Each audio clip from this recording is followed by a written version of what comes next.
Dundas Games, haha! Hello ladies and gentlemen, Gendo Keshi here with a League of Legends guide just for you. Today we shall be discussing the topic of jungling. Some of you who are new may be asking, what is a jungler? And indeed, what is the jungle? Well, the jungle, if you take a look at the map, is the area in between the lanes, inhabited by neutral monsters. Ignore the fact that this is more a forest than a jungle, colloquialisms dictate otherwise.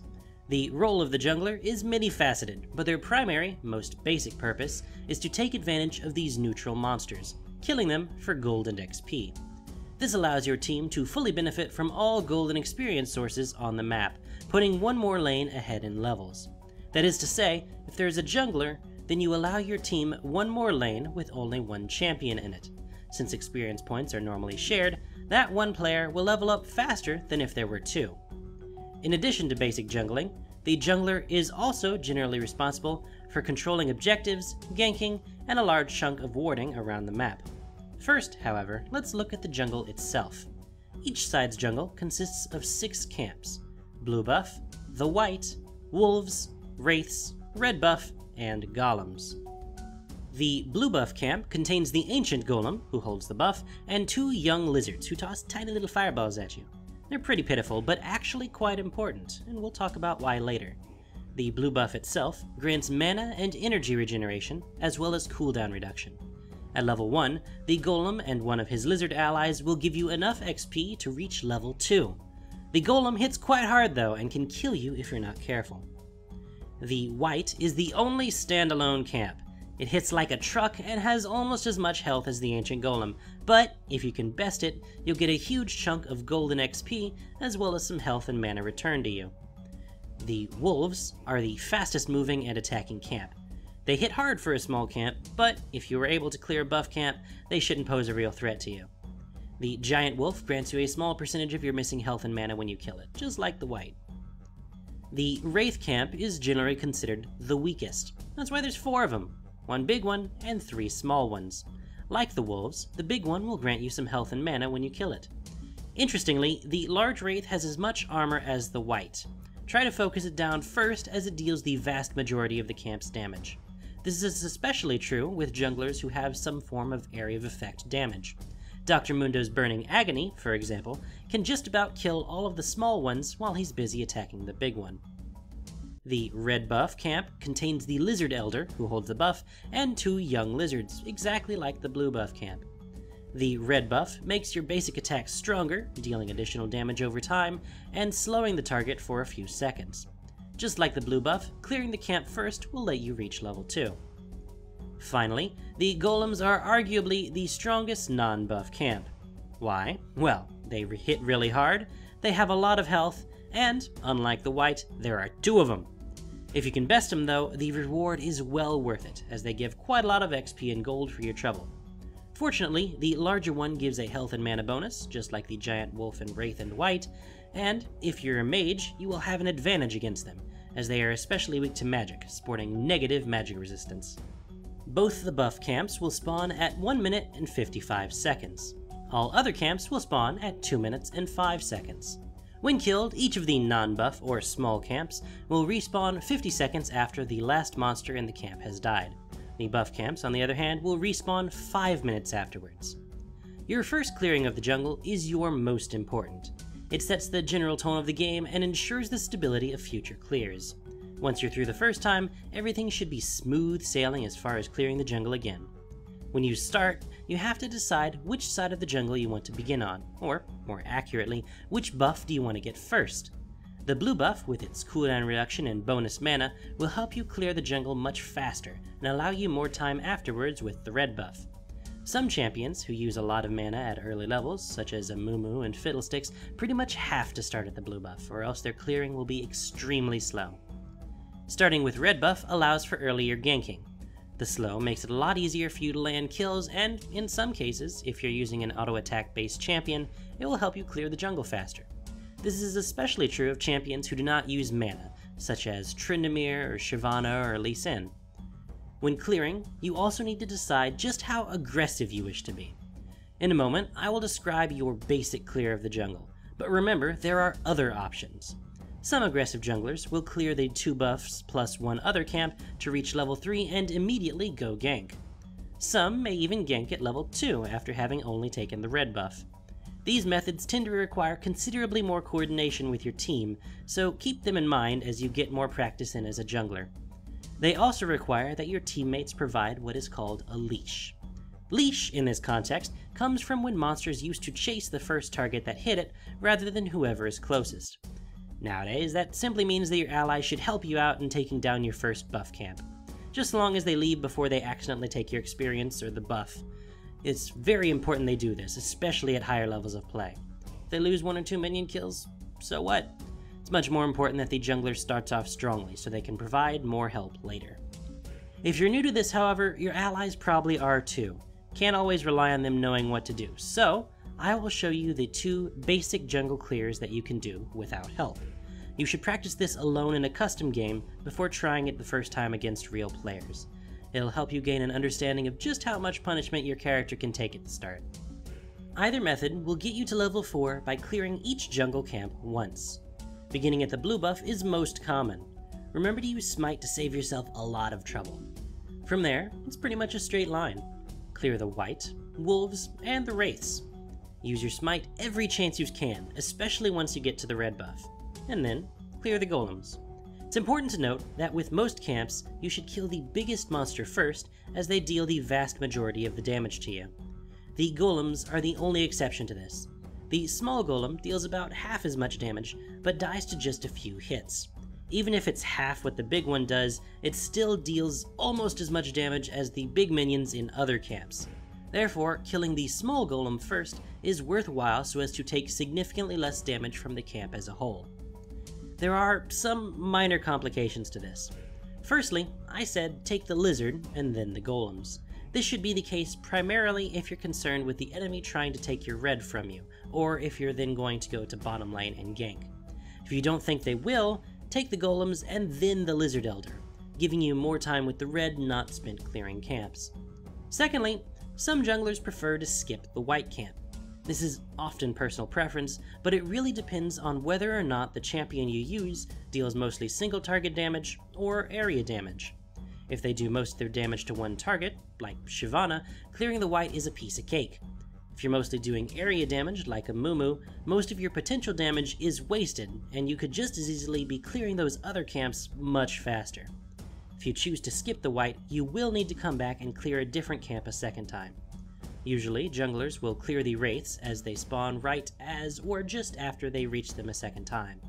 If you're heading towards the lane the wolves are closer to, you might clear them instead. Either will get you to level 4. Starting from red buff isn't quite as straight a line, but still easy. Clear the red buff and make a beeline for the golems. If you can, hop over the wall to get to them. There will be a little bit of backtracking, but then it's time to kill the wraiths, wolves, the white, and finally the blue buff. Pretty simple, right? Once you hit level 4, you'll be ready to gank some lanes or head back to your base for more items if you find yourself low on health but high on gold. As with the other route, you might wish to skip the white, in which case you may have to backtrack all the way to the wraiths for a camp to kill, or the wolves if you were slow on the buff. Simple as those instructions may be, jungling is certainly not easy, and you must properly equip yourself, both outside and inside the game, to be effective. Outside the game, you have runes and masteries. While there are many ways to optimize specific junglers, they all share a few things in common. In runes, that consists of flat armor seals. These are extremely useful as monsters only have basic attacks. They'll save you lots of health. Even if you aren't able to purchase tier 3 runes yet, this is the one instance I'd recommend purchasing the tier 1 equivalent. Masteries can help you out here as well, specifically the defense tree. These aren't necessary on every single jungler, but they are definitely useful, especially when you're first starting out. Tough Skin reduces damage you take from monsters, as does Hardiness by giving you more armor. Bladed Armor deals damage to monsters every time they hit you, helping you clear the jungle faster.